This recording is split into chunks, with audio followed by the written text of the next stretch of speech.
when the Bureau seizes this fucking boat. Because, I mean, fuckity fuck, Jordan, look at this thing.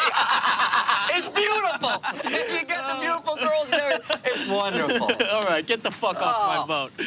I'm sure we'll be seeing each other real soon. I'm sure. Good luck on that subway ride home to your miserable, ugly fucking wives. I'm gonna have Heidi lick some caviar off my balls in the meantime. Hey, you guys wanna take some lobsters for your ride home? Fucking miserable pricks. I know you can't afford them.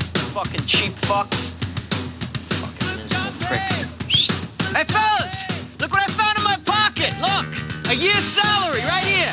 What I call them? Fun coupons. See that? A fun coupon! Come on the sloop, John B. Bonjour à tous, bienvenue sur Prodify.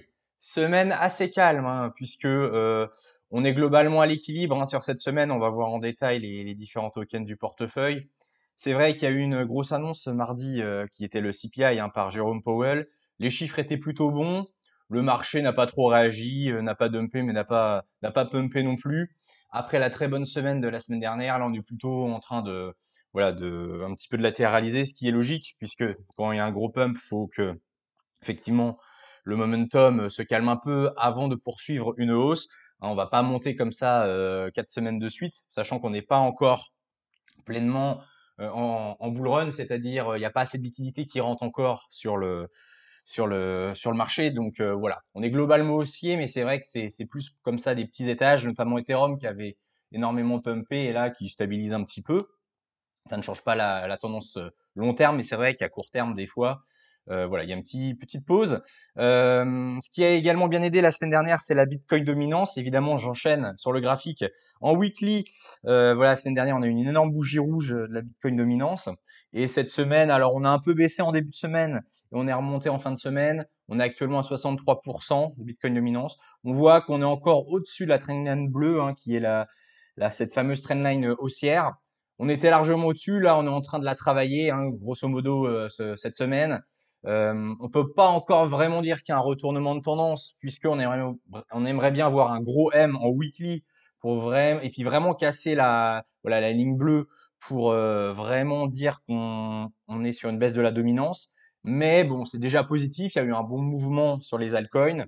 On commence à baisser légèrement en dominance, à confirmer. On va dire que c'est un bon présage. Mais on peut pas encore dire à 100% qu'on est en altcoin season. Est-ce que ça va être avant cet été? Peut-être un beau mois de juin, ça peut arriver. Est-ce que l'été va être calme? Est-ce qu'on reprendra plutôt en septembre? Bon, à voir, fin d'année. Voilà.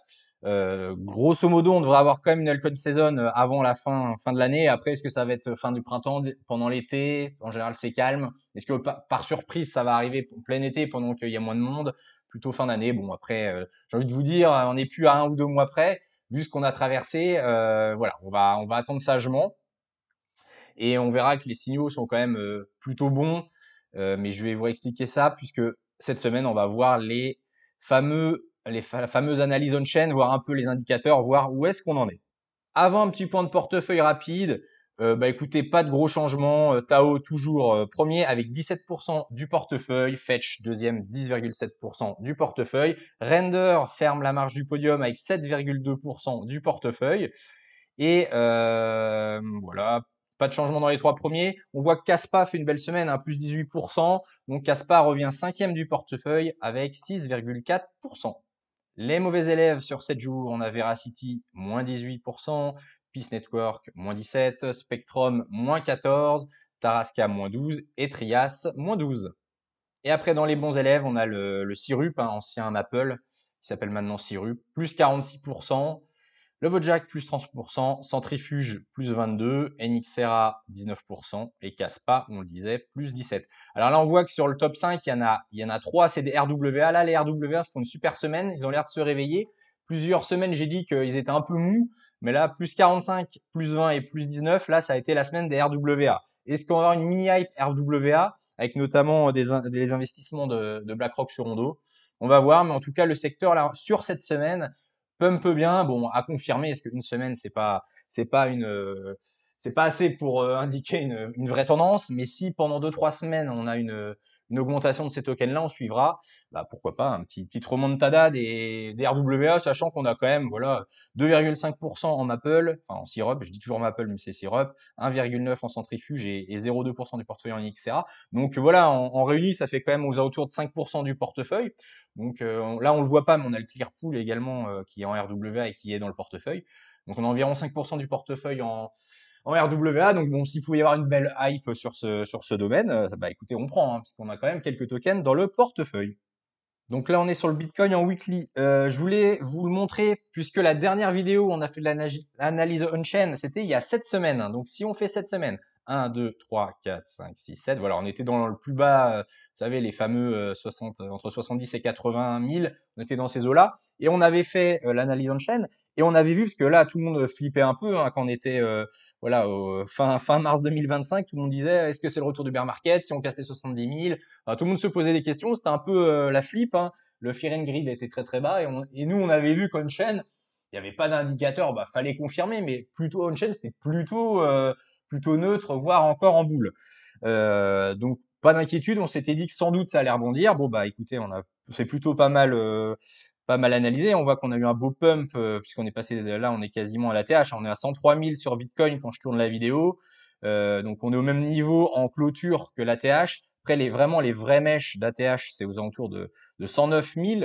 Mais bon, on est dans les zones d'ATH. Donc après, est-ce que le Bitcoin va retracer un petit peu? Est-ce qu'on va rester en range? Est-ce qu'on va péter? Bon, ça après, on verra dans les prochaines semaines. Mais en tout cas, court terme, la tendance n'était pas du tout au bear market. Donc ça a confirmé ce qu'on voyait on-chain. Maintenant là, est-ce qu'on est en surchauffe? C'est ça. Est-ce que c'est la fin ou pas? On va essayer de déterminer au moins on-chain ce que disent les indicateurs. C'est pas une science exacte, mais ça peut donner une idée. Voilà. En plus des analyses techniques, ça permet de compléter avec des analyses on-chain. Donc on commence avec le short term holder MVRV. Alors là, on voit pas très bien. On va peut-être se mettre cycle 4. Ça va zoomer comme ça sur le plus récent. Voilà, on voit un petit peu mieux. Donc on avait vu il y a 7 semaines qu'on était plutôt dans le bleu. Hein. Donc je vous rappelle, dans le bleu, c'est plutôt des zones d'achat, hein, des zones où il faut acheter. Et quand on est dans l'orange, c'est plutôt des endroits où il faut vendre, et notamment quand il y a des gros pics, c'est-à-dire qu'il y a de la surchauffe. Et là, vous voyez, on est repassé depuis quelques semaines dans l'orange, mais on est encore loin notamment de février, mars 2024 et de novembre 2024. Donc on est légèrement dans le jaune, mais on voit qu'on a encore du mou quand on commence à se rapprocher des 1,4, 1,5, 2, on commence à être bien haut. Là, on est inférieur à 1 encore, donc voilà, on a un petit peu rebondi, on est en légère surchauffe, mais on n'est pas du tout en gros surchauffe. Donc sur celui-là, rien à signaler. Ensuite, on enchaîne avec le NUPL. Alors là, c'est très simple, quand on est dans le rouge, on est en capitulation, et quand on est dans le vert, on est en légère surchauffe. Et vous voyez, plus on est haut, plus on est en surchauffe, et bleu, c'est énorme surchauffe. Alors je vais mettre, pareil, je vais zoomer un petit peu pour qu'on voit un petit peu plus. Donc on voit qu'on était dans le orange la dernière fois, donc on a été retourné vraiment en phase tranquille. Et là, on est légèrement dans le vert, mais comme l'indicateur d'avant, on n'est pas sur des gros pics. Hein. On est loin d'octobre 2024 ou de décembre 2020, de mars 2024 ou décembre 2024. On est dans le vert, mais un peu tranquille. Dès qu'on va se rapprocher, voilà, des sommets précédents, il faudra être vigilant. Mais vous voyez, on a encore du mou, donc légère surchauffe, mais on est quasiment à l'ATH hein, sur le prix. Vous voyez qu'au niveau de l'indicateur NUPL, pas de surchauffe. On enchaîne avec le P-Cycle Top Indicator. Là, vous vous rappelez, c'est très simple, quand les deux lignes se croisent, eh bien, ça veut dire qu'on est proche d'un top de cycle. Et là, vous voyez, il y a encore du mou. Alors, effectivement, si on prend le premier top de 2021, on avait croisé. Sur le deuxième top, on n'avait pas croisé, mais vous savez que le deuxième top était un peu un top artificiel. Et vous voyez quand même que la ligne noire, le prix était pas loin de la ligne violette. Donc là, on a quand même du mou. Donc on est en léger surchauffe, mais on est quand même loin du croisement. Donc sur cet indicateur, a priori, pas de top. Ensuite, le Long Term Holder MVRV Score. Pareil, facile la lecture. Hein. Quand on est dans le rouge, on est en surchauffe. Quand on est dans le vert, on est en survente. Et quand on se rapproche de la ligne orange, ça commence un petit peu à surchauffer. Hein, les deux tops de 2024, on voit. Et là, on est nettement plus bas. Hein, donc, vous voyez, par rapport à il y a 7 semaines, on est quasiment au même niveau. Donc, sur celui-là, long terme holder, vraiment rien à signaler, aucune alerte.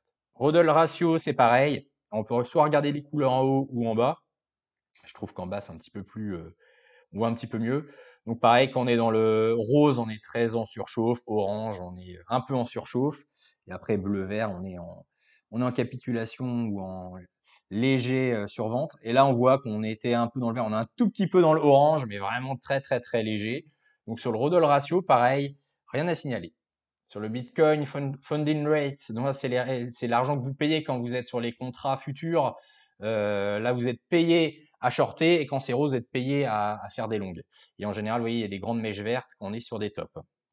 Donc là, on avait dit hein, lors de la dernière vidéo quand on était dans le trou que bah, on était sur du rose, donc les gens avaient très très peur, hein, limite ils shortaient le Bitcoin. Et là, on est repassé dans le vert, donc un peu bullish, mais bon, ça reste, c'est une toute petite mèche encore, donc c'est vraiment vraiment léger, légère surchauffe encore. Hein, c'est un peu l'analyse qu'on peut faire. Ensuite, le short time holder, profit and loss non réalisé. Alors là, pareil, quand c'est des grandes mèches vertes, c'est plutôt de la surchauffe.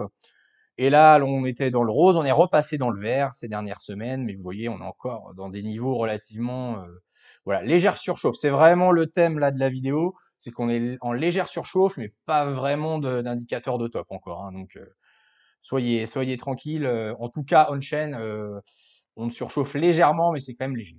Même chose hein, du côté du long term holder, une realized profit and loss ratio. Ou alors là, il y a eu un petit bug de stats, je sais pas, c'est un truc place un peu bizarre. Comme là, alors celui-là, il est pas très parlant, je trouve, parce que bon, les stats sont un peu bizarres, les courbes, des fois, il y a des lignes droites. Mais bon, globalement, on est pareil, en légère surchauffe. Mais bon, c'est pas très exploitable avec ces courbes qui sont toutes plates. Là. Ensuite, alors là, c'est les pertes réalisées. Donc c'est à l'inverse. Les lignes sont bleues quand on est très très bas. Après, c'est plutôt pour analyser les bear markets et les points bas. Donc là, bon, ça ne nous intéresse pas trop cette semaine puisqu'on vise quand même plutôt un top de cycle qu'un bas de cycle. Et pour finir, le Bitcoin en reserve risk. Donc là, bah, c'est facile, un code couleur. Rose surchauffe, orange moyenne chauffe. Et puis là, on est dans le froid. Et au milieu, quand on est dans le blanc. Et là, on voit qu'on est encore dans le blanc. On avait légèrement surchauffé en mars 2024. Et depuis, on est dans le blanc. Alors, on a un tout petit peu remonté, bien évidemment, depuis le bas d'il y a 7 semaines. Mais on est encore dans le blanc. On n'est même pas encore dans le orange. Même si on peut estimer, vous voyez, en 2018, on était vraiment beaucoup dans le rouge. En 2021, légèrement dans le rouge. Donc peut-être qu'on finira le cycle dans le orange, hein, milieu d'orange, haut d'orange ou milieu d'orange. Mais vous voyez qu'on est encore très bas, on est encore dans le blanc, on est très loin du début d'orange. Donc même si voilà l'amplitude diminue, on voit qu'on est très très loin des tops. Donc encore une fois, toujours la même chose, c'est qu'on est en légère surchauffe, mais pour l'instant, il n'y a pas d'indicateur de top de cycle. À prendre avec des pincettes, à recouper avec d'autres données, encore une fois, avec de l'analyse technique, avec de l'analyse fondamentale, s'il y a des black swans, des choses comme ça. Mais en tout cas, pour résumer, au niveau de l'analyse on-chain pure et dure, pas de signaux de top. Donc pour l'instant, on devrait continuer le cycle jusque l'été, automne, hiver, bon ça après on verra. Évidemment, moi je couple ça avec l'analyse technique pour voir notamment quand le momentum se retourne sur les différents halts qu'on suit. En tout cas, pas d'alerte jusqu'ici. Voilà, c'est tout pour cette semaine. Évidemment, je referai le point on-chain de temps en temps pour voir un peu, notamment quand ça surchauffera d'ici peut-être 2 mois, cet été, peut-être une fois aussi automne prochain, voir où on en est, voir s'il y a des cycles de surchauffe. Et là, il faudra peut-être prendre des profits, enfin voilà, commencer à se rémunérer. Mais quoi qu'il en soit, je vous retrouve la semaine prochaine évidemment pour une nouvelle vidéo. N'hésitez pas à liker et à vous abonner, ça soutient la chaîne. Et de mon côté, je vous souhaite une bonne fin de week-end. Ciao!